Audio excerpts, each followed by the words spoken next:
They don't want what we know out there. I was on CNN calling the crash of 2008. I said, Lehman's going down. You can check it out.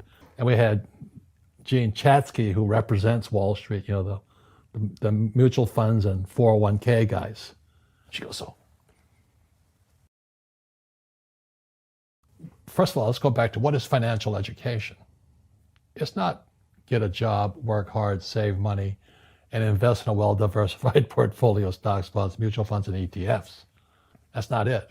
The financial industry is two things: debt and taxes. Debt and taxes. And that's where fake starts. 1971, Nixon took the dollar off the gold standard, and the US dollar became debt. And we still tell kids to go to school, get a job, work hard, save money, and get out of debt. Now, who tells them to do that? That's the most ridiculous thing there is. Why would you save it and why would you work for it if they can print it faster than you can work for it? And number two is they keep dropping the interest rates on it. And I went to fly for the US Marine Corps in Vietnam. And the military education is different than academic education. We're taught to make mistakes. So every day I'd fly and we had to kill the engine on our aircraft and crash. We always practice crashing because one day, as you know, you will crash. And you did crash. And I did crash 3 times. But if I didn't practice that, I'd be dead. So what happens to the average person in a financial crash, they don't know what to do. And right now, as you know, for the middle class of the world, we're in a crash. The purchasing power of the yen, the euro, the rupiah, all going down. And people are working harder and harder and harder. And the central banks of the world are printing more money. Interest rates, Trump just told the Fed, don't you raise those interest rates. Well, that screws all the savers. Right. And everyone hears the economy's doing great and the stock market's up, but the middle class and the poor are having a harder time. Correct. Right. And that's why I write and I speak. And so if someone's listening to us that's stuck in that poor middle class trap and they hear it's their fear that ultimately is keeping them from that, that's a hard thing to hear, Robert. But you're going to give them the information about what they can do if they can get out of that fear. Well, every time I do a lot of speaking to the masses out there, Lehman doesn't invite me in because they're gone, but they go, what you're saying is risky. And I said, what I do isn't risky for me, but it's risky for you. And when somebody says, what is risk? You have to look in the mirror. Do you know what I mean? For me to fly in Vietnam, that was high risk. But the higher the risk, the more you have to study. So if you're not going to study, you're not going to practice and all that, then you should do what Wall Street tells you to do.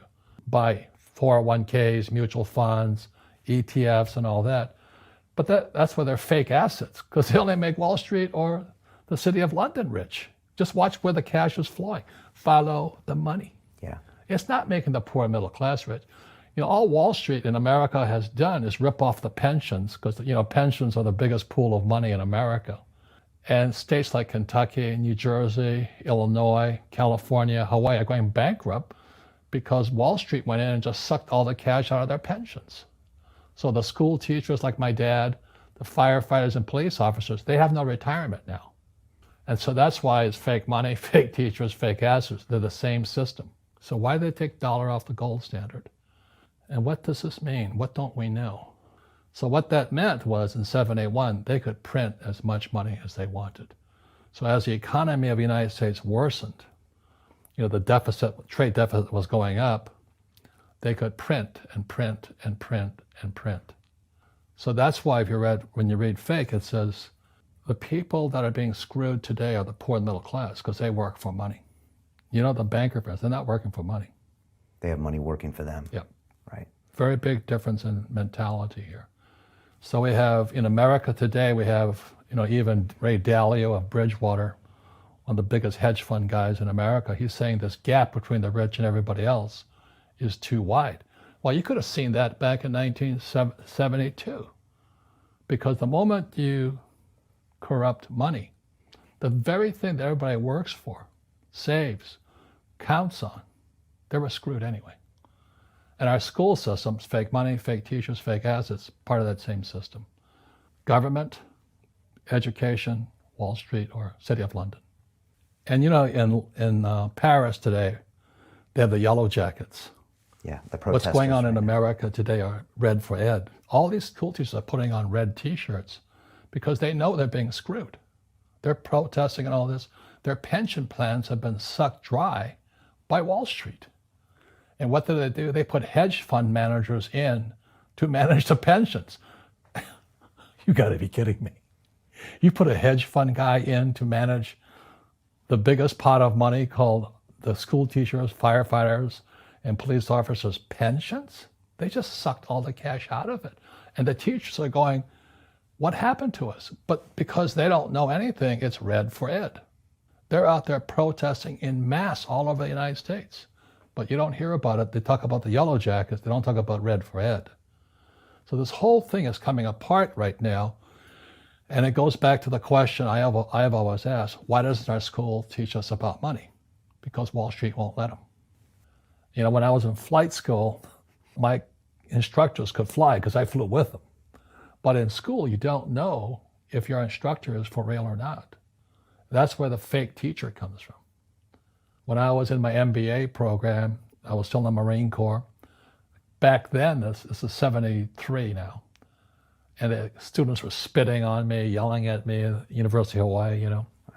I'm there. I was stupid enough to go in my Marine Corps outfit, my flight suit.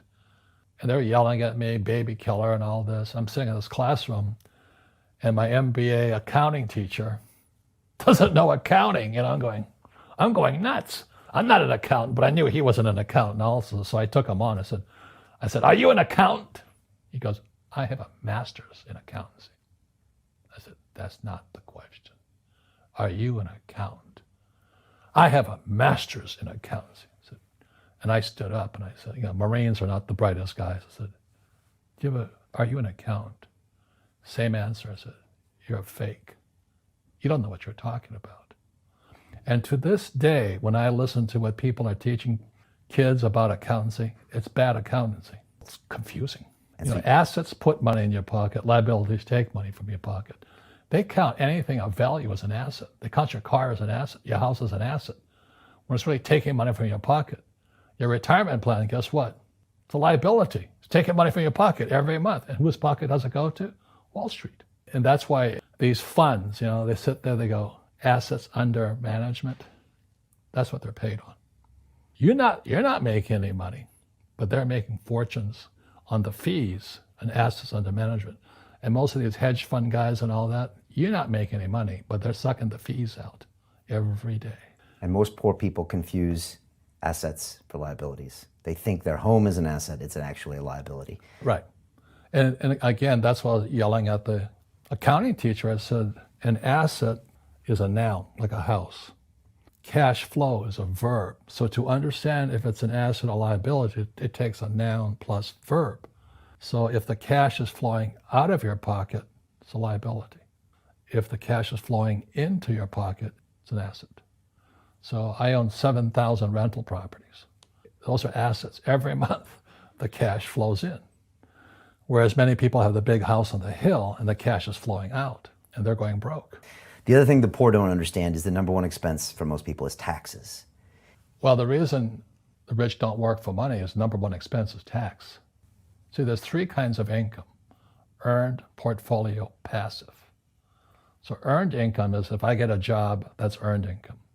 If I'm a doctor or a programmer, that's earned income because I'm working for it. If I buy, let's say, Apple for $10 and I sell it for $20, that's portfolio income, capital gains. Yeah.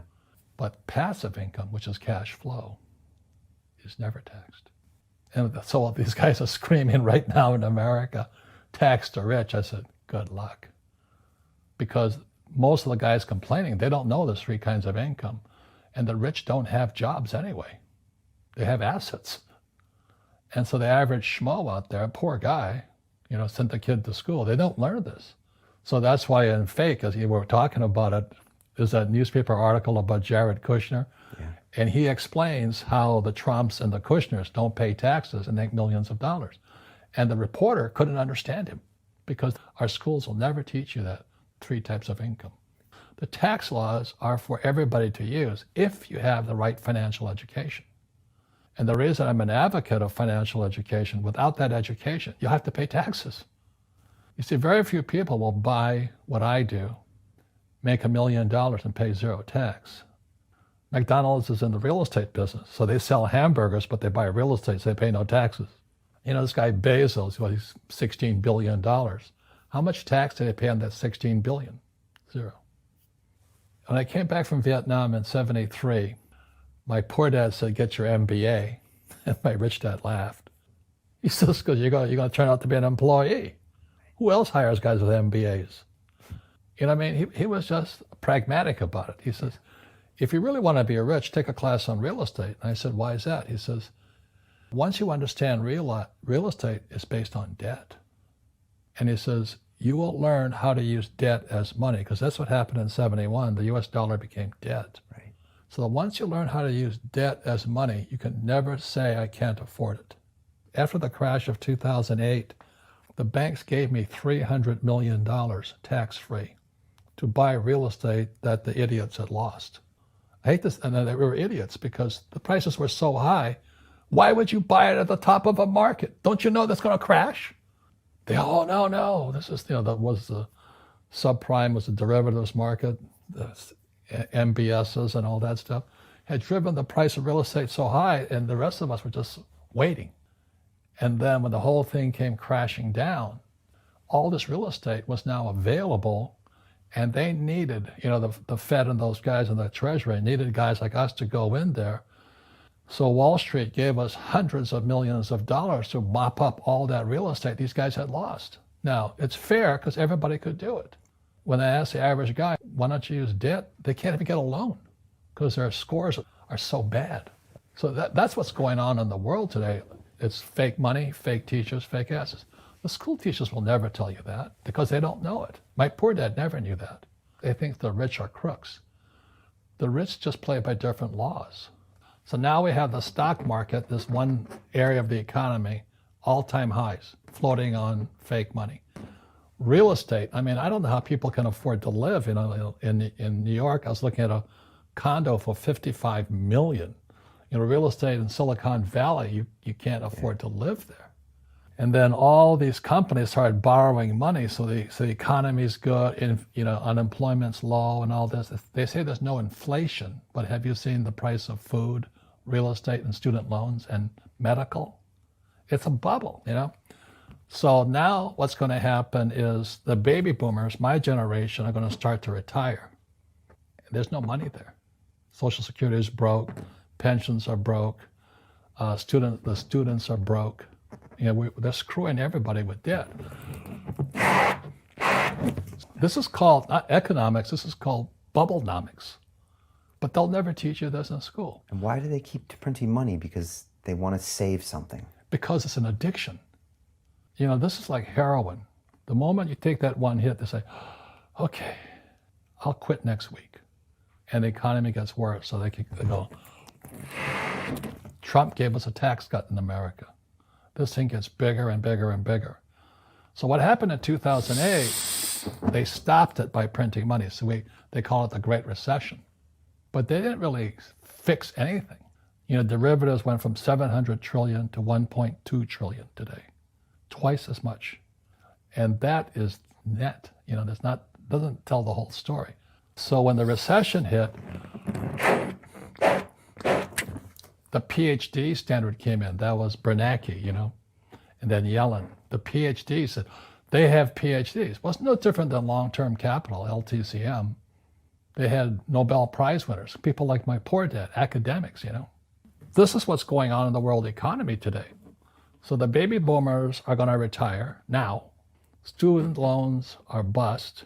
So do you have to be an economist to say what's going to happen? We're fighting a 12-year war now. Entitlements are going through the roof. National debt to GDP is 109 in America, 109%. 90% is too late. We have to keep printing now. So this is called bubblenomics, and this is what's going to happen. Scary stuff. It's happened throughout history.